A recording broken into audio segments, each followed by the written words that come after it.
Hello guys, আসসালামু আলাইকুম। আমরা আছি ভিভোসিটিতে।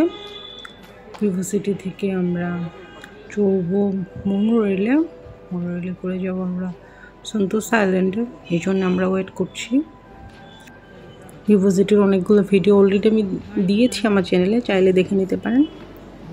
তো ভিভোসিটির লেভেল 3-তে হচ্ছে এটা স্টেশন। আর এই ট্রেন সকাল 7টা AM থেকে রাত 12 AM পর্যন্ত চলে।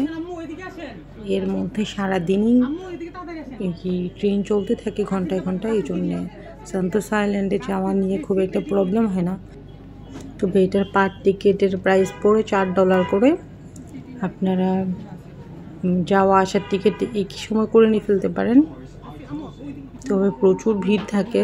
মানে আমার ধারণা ছিল বাংলাদেশে ট্রেনে যখন ভিড় হয় সিঙ্গাপুরে ওরকম ভিড় হবে না, বাট এখানে প্রচুর ভিড় হতেই থাকে। মাঝে মাঝে দাঁড়িয়ে আসা যাওয়া করা লাগে। যে দেখতে পাচ্ছেন প্রচুর মানুষ দাঁড়িয়ে আছে, যারা এজেড পার্সন, বেবি যারা আছে তারা বসে। আমি মানে এখানে একবার যাওয়ার সময় আসার সময় কিছুটা সময় বসতে পেরেছিলাম, পরে আবার দাঁড়িয়েছিলাম। তো এখন আমরা একটা গুহার ভিতর দিয়ে যাচ্ছি। ঠিক গুহা না, মানে স্টেশনের ভিতর দিয়ে। এখন বাইরের লুকটা দেখতে পাওয়া যাবে। বাইরের দিকটা অনেক সুন্দর। এখন আলো ঝলমলে। এখন সিঙ্গাপুর সিটিটা দেখা যাবে, তারপরে দেখতে পারবো আমরা সন্তোষ আইল্যান্ডের আশপাশের ভিউগুলা। ভিতরের অনেক ট্যুরিস্ট, কিছু আছে লোকাল পারসন, তবে ম্যাক্সিমাম ট্যুরিস্টই সবাই সন্তোষ আইল্যান্ডে ঘুরতে যাচ্ছে। তো জার্নিটা খুবই অল্প সময়, 15 থেকে 20 মিনিট টাইম লাগে যেতে। আমার কাছে মনে হয় এই 15-20 মিনিট টাইমটা মানে খুবই দ্রুত চলে যায়, কারণ আশপাশের ভিউটা এত সুন্দর। এখন আমরা ভিভোসিটি থেকে বের হলাম। ভিভোসিটি যে এইটুকু জায়গায় একটু অন্ধকার ছিল, মনে হচ্ছিলো একটা গুহার ভিতর থেকে বের হচ্ছি। বের হতেই সিঙ্গাপুর সিটির নীল আকাশ আর নিচের নীল জল চারপাশটাকে একদম আলো ঝলমলে করে দিয়েছে। আর এখানে আকাশটা তো ক্লিয়ার, মেঘগুলোকে 3Dর মতো লাগে, মনে হচ্ছে একদম স্বচ্ছ, হাত বাড়ারই ধরা যাবে।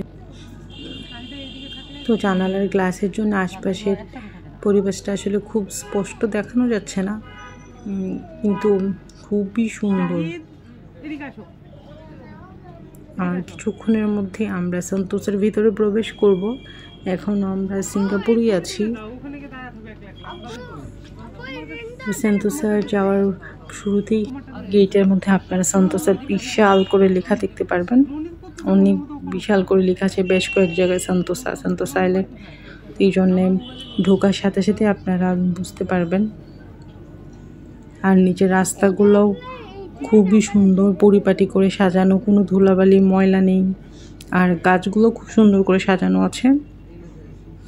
এই তো পানি শুরু হয়ে গিয়েছে, মানে আস্তে আস্তে সন্তোষ আইল্যান্ডের দেখা পাওয়া যাবে কিছুক্ষণের মধ্যেই।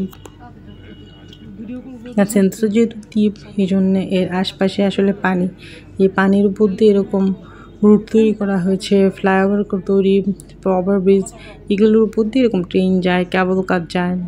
তো সন্তোষ আইল্যান্ডে আপনি এরকম মোনোরেলে করেও যেতে পারবেন, আবার কেবল কারে করেও যেতে পারবেন। তো এর আগেও কেবল কারে চড়েছি, এই জন্যে আমরা একটু এক্সাইটেড ছিলাম সন্তোষ এক্সপ্রেসে চড়বো, কারণ সন্তোষ এক্সপ্রেস ট্রেনটা অনেক বেশি সুন্দর।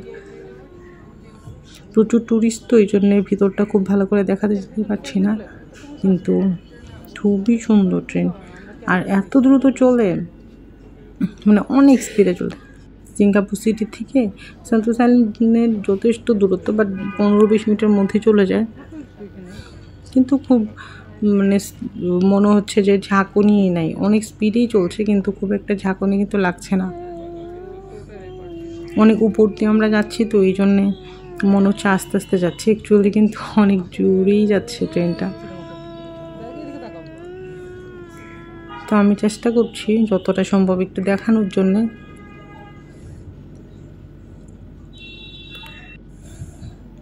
সামনে ছোট ছোট অনেক জাহাজ দেখতে পাচ্ছি আমরা, অনেকগুলো ছোট ছোট জাহাজ, বোট, ওগুলোতেও চড়া যায় ওই নদীর মধ্যে। তো আমরা তো যাচ্ছি একদিনের জন্য, আপনারা চাইলে ওখানে স্টেও করতে পারবেন, কিন্তু আমাদের তো সিঙ্গাপুরে হোটেল বুক করা ছিল, এই জন্যে আমরা ওখানে আর থাকছি না। কারণ আমরা যদি থাকি তাহলে আমাদের 2 জায়গায় হোটেলের পে করা লাগবে, কিন্তু এখন মনে হচ্ছে একদিন থাকলে ভালো হতো।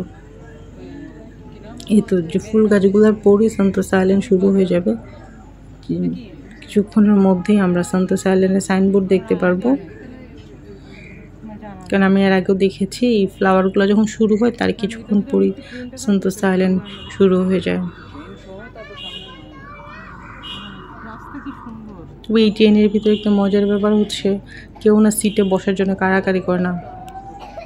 আমরা বাংলাদেশে হই কি, মানে ট্রেনে কার আগে কে বসবে, এখানে ট্যুরিস্টরা উঠে দাঁড়িয়ে থাকে, যদি দেখা যায় যে সবাই বসতে পেরেছে তখন বসে। ওই যে আপনারা এক সন্তোষা লেখাটা দেখতে পাচ্ছেন, যারা বাই রুটে যায় তারা ওই দিক দিয়ে যায়, এখানে বাই রুটেও যাওয়া যায়। এই যে একটা গুহা দেখতে পাচ্ছেন, এটা হচ্ছে সন্তোষ আইল্যান্ডের গুহা।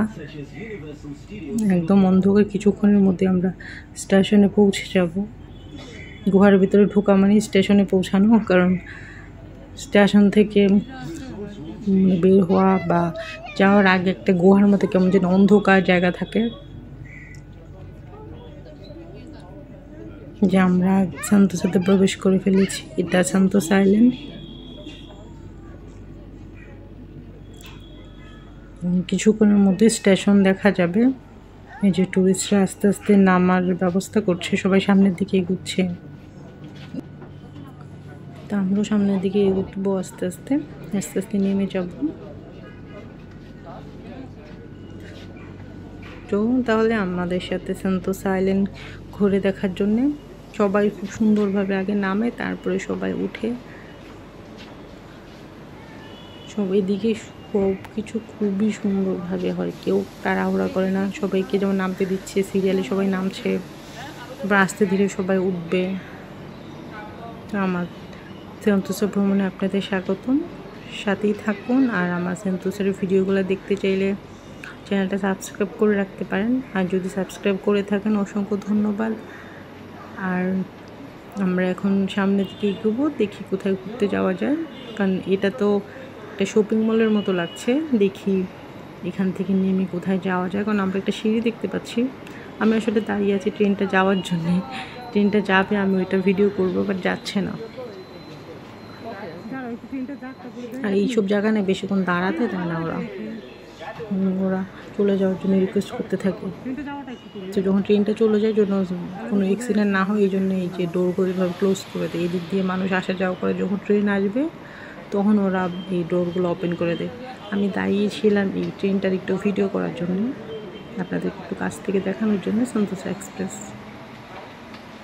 ট্রেন চলে গিয়েছে, এবার আমরা সামনের দিকে যাব, দেখি কোথায় যাওয়া যায়। এই সিঁড়িটা দিয়ে নেমে দেখি কোথায় যাওয়া যায়। নিচে একটা শপিং মলের মতো লাগছে, মেবি শপিং মলের বাইরের দিকে রাস্তা আছে সন্তোষ আইল্যান্ডে ঘোরার জন্যে। আজকের ভিডিও এই পর্যন্তই, ভালো থাকবেন। আর আমার ভিডিওটা কেমন লেগেছে অবশ্যই কমেন্ট সেকশানে জানাবেন।